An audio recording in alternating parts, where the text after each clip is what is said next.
सबसे बड़ी बात, टेंशन जन्म क्यों लेता है, राइट? जब हम किसी बड़ी चीज को पाने की कोशिश करते हैं और उस समय जब हमारे पास उतनी कैपेबिलिटीज और रिसोर्सेज जब नहीं होते हैं, तो दिमाग का एक हिस्सा हमसे कहता है कि क्या हम ये कर पाएंगे, क्या ये हमसे हो पाएगा। एक जो वाइड गैप होता है उसको हम एक खाई के रूप में देखते हैं और फिर वहां से हमसे एक टेंशन जनरेट होता है।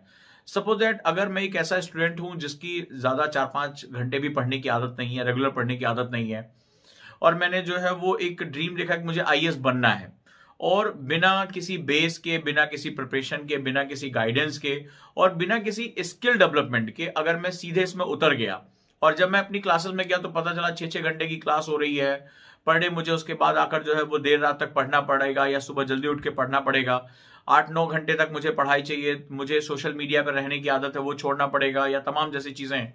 तो अब क्या होता है कि वो डिमांड सप्लाई गैप क्रिएट हो जाता है। यानी डिमांड है मेरी 8 घंटे पढ़ने की, डिमांड है मुझे रेगुलर पढ़ने की, डिमांड है मुझे अपने कमरे के अंदर रहने की, और आदतें मेरी है कि जब तक मैं एक चक्कर चौराहे का ना मारा हूं तब तक मुझे कभी चैन ही नहीं पड़ना है।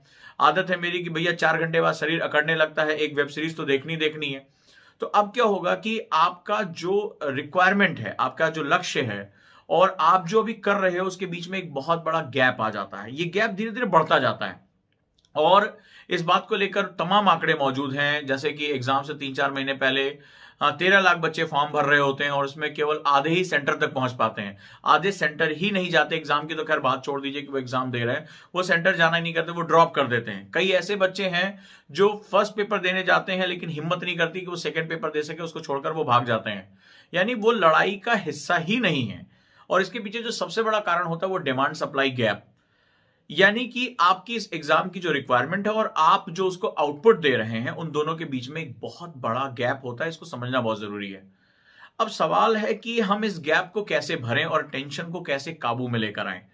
तो इसके लिए सबसे अच्छा तरीका होता है कि हम ग्रेजुअली इंप्रूव करें। ग्रेजुअली इंप्रूव करने का मतलब होता है कि आप मान लीजिए आज आप केवल 4 घंटे पढ़ पाते हैं, कोई बात नहीं, घबराने की कोई जरूरत नहीं है। एक अपनी स्ट्रैटेजी बनाइए। आप गए और आपने यूट्यूब पे वीडियो देखा कि फलाना व्यक्ति 1 साल में आईएएस टॉपर बन गया। अब आपने कसम खाई, तिलक विलक लगाया, बोला अब 1 साल में रुको हम यूपीएससी की ऐसी तैसी करके रख देते हैं। और क्या पता चल रहा है कि 1 साल तो आपको केवल अपना गैप फुलफिल करने में लग गया, अपनी स्किल्स को डेवलप करने में लग गया। आप आधे साल आपका बीत गया और अभी आप बेसिक्स ही अपने क्लियर कर रहे हो, तो आप वहां घबराने लगते हो। आपके दिमाग में कई चीजें आने लगती हैं कि भाई अब मुझसे हो पाएगा या नहीं हो पाएगा। सेम चीज यहां पर भी काम कर रही होती है।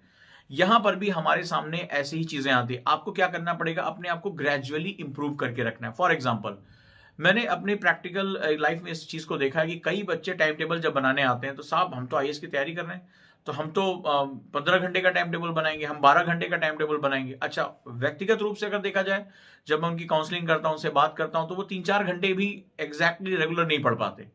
तो क्या होता है कि जब आप 12 घंटे का टाइम टेबल आपने बना लिया और आप पढ़ 4 घंटे रहे, तो आपका दिमाग आपसे कहता है कि भाई तुम रोज जो है वो 8 घंटे लैग कर रहे हो, तुम 6 घंटे लैग कर रहे हो। तो जो ये लैग वर्ड होता है कि आप पिछड़ रहे हो, तो आपको दिमाग में एक टेंशन जनरेट करता है। लगता है कि मेरे अंदर कुछ कमी है, मेरी कैपेबिलिटीज में कुछ कमी है, लगता है ये एग्जाम मेरे लिए नहीं है, मैं नहीं कर पाऊंगा। इस तरह की 50 बातें आपके दिमाग में आने लगती हैं। बस यही हमसे गलती हो जाती है।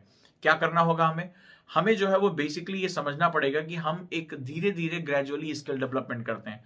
फॉर एग्जाम्पल, आप 4 घंटे पढ़ते हो, तो अब आप 4 घंटे पर, तो घबराने की, शर्म की कोई बात नहीं। किसी ना किसी दिन तो हमें एक शुरुआत करनी है, किसी ना किसी दिन हमें अपने आप को इंप्रूव करना है।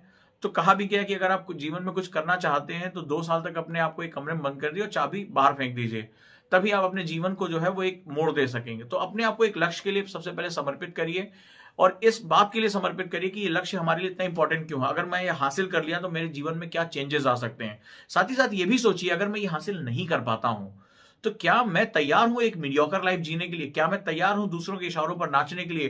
क्या मैं तैयार हूं कि कम संसाधनों में एक जो है वो एड़ियां रगड़ रगड़ कर, रात दिन मेहनत करके, सुबह किसी के घर पेपर डालकर या किसी के घर मजदूरी करके, क्या मैं अपना जीवन जीने के लिए तैयार हूं? दोनों परिस्थितियों को देखिए, सुनिए, समझिए और लिखिए अपनी डायरी में। इसके पश्चात आपके दिमाग में जो भी बात आ रही है वहां से अपना काम शुरू करिए। अब आप मान लीजिए आप 4 घंटे तैयार हैं पढ़ने के लिए, कोई बात नहीं। आपने एक टारगेट रखा कि अगले 15 दिनों में मैं सिर्फ अपनी पढ़ाई को आधे घंटे और बढ़ाऊंगा, 30 मिनट्स, लेकिन बढ़ाऊंगा, मैं रेगुलर उसको आगे लेकर जाऊंगा। ऐसे सुनने में आपको लगेगा कि 30 मिनट्स में क्या चेंज आ जाएगा, लेकिन आएगा।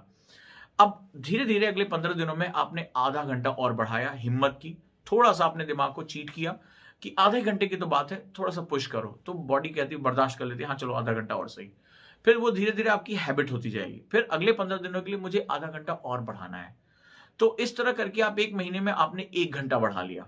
1 घंटा बढ़ा लिया, आप 4 से आप 5 आ गए। फिर आपने अगले महीने के लिए टारगेट रखा कि आधे घंटे मुझे और इंक्रीज करना है। तो धीरे-धीरे ग्रेजुअली आप इस तरह करते हुए 5.5 घंटे, 6 घंटे, 6.5 घंटे, 7 घंटे और रेगुलरिटी के साथ आप पढ़ना शुरू करेंगे। अच्छा, इसमें क्या होगा, जब टारगेट्स आप छोटे-छोटे बना रहे हो, तो आपके दिमाग में कोई प्रेशर नहीं आ रहा है। आपके दिमाग में कोई बहुत बड़ा काम करना है, कोई बहुत बड़ी चीज़ करने जा रहे हैं, इस तरह की भाव नहीं आ रहे हैं। क्योंकि जब भी ऐसा आता है, तो हमारे जो बॉडी में स्वेटिंग होनी शुरू हो जाती है, हथेलियों से पसीना आता है, हम बहुत चीज़ उसको कैलकुलेट करने लगते हैं। अरे बाप रे! आज 12 घंटे पढ़ना है, मुझे ये सैक्रिफाइस करना पड़ेगा।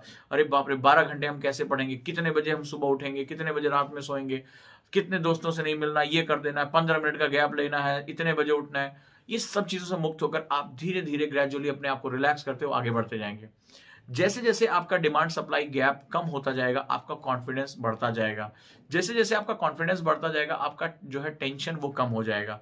टेंशन का जो मूलभूत कारण होता है वो होता है हाइपोथेटिकल गोल बना लेना, यानी कि जो है परिकल्पनिक, अभी मेरे बस में नहीं है। और दूसरा सबसे बड़ा रीजन होता है कि जब आपकी जो क्षमताएं उसका सही तरीके से आप आकलन नहीं करते हैं। जब ये दोनों चीजें आप मेजर कर लेंगे, तो आप डेफिनेटली आप एक विजेता बन के निकलेंगे, टेंशन से दूर रहेंगे। जरूरी नहीं कि किसी की वीडियो देखकर या किसी का इंटरव्यू पढ़ के आपने 1 साल का टारगेट बना लिया। अपने आप को जज करिए कि मैं कहां हूं, मेरा बैकग्राउंड क्या है, मेरे अंदर कितनी क्षमता है। मुझे 1.5 साल का टारगेट बनाना है, मुझे 2 साल का टारगेट बनाना है, लेकिन मेरा जीवन है, मेरी क्षमताएं हैं, मैंने डिसीजन लिया है, तो कैलकुलेशन भी मेरा होगा। किसी और को देखकर, किसी और को समझकर कैलकुलेशन मुझे नहीं करना। मुझे नहीं पता कि वो व्यक्ति जो कह रहा है कि 1 साल में मैं आईएएस बन गया, उसका बैकग्राउंड क्या था, उसने कितने समय पहले अपना फाउंडेशन रख दिया था, कितने उसके फैमिली में मेंबर सपोर्ट में थे, क्या मेरे पास वो आइडियल कंडीशंस अवेलेबल हैं। अगर हैं तो मैं जा सकता हूं, नहीं तो मुझे अपने लिए काम करना होगा। आपको अपने लिए हर पल ईमानदार रहना पड़ेगा। यही इस एग्जाम की सबसे महत्वपूर्ण और सबसे जरूरी शर्त है। तो मैं उम्मीद करूंगा कि आपको ये बात समझ में आ गई होगी। आपका प्रश्न मेरे पास आया था। वीडियो को लाइक करें, चैनल को सब्सक्राइब करें और आपके जो प्रश्न है वो मुझ तक पहुंचाते रहें। इन प्रश्नों के जवाब देने की अवधि के दौरान मैं उन चीजों से आपके बारे में बात करूंगा जो चीजें आपकी बुक में, आपकी स्किल्स में नहीं आपको बताई जाती हैं, लेकिन ये आपकी लाइफ के लिए उतनी ही महत्वपूर्ण है। तो झिझकिएगा नहीं, अपने कमेंट्स को जरूर जो मुझ तक पहुंचाइए, ताकि मैं उन पर वीडियो बनाकर आपकी सहायता कर सकूं। धन्यवाद। मिलता हूं किसी अन्य वीडियो में और एक नए चैलेंज, एक नए पार्ट पे हम लोग लगातार बात करते रहेंगे। अपने दोस्त उजान को विदा दें। धन्यवाद।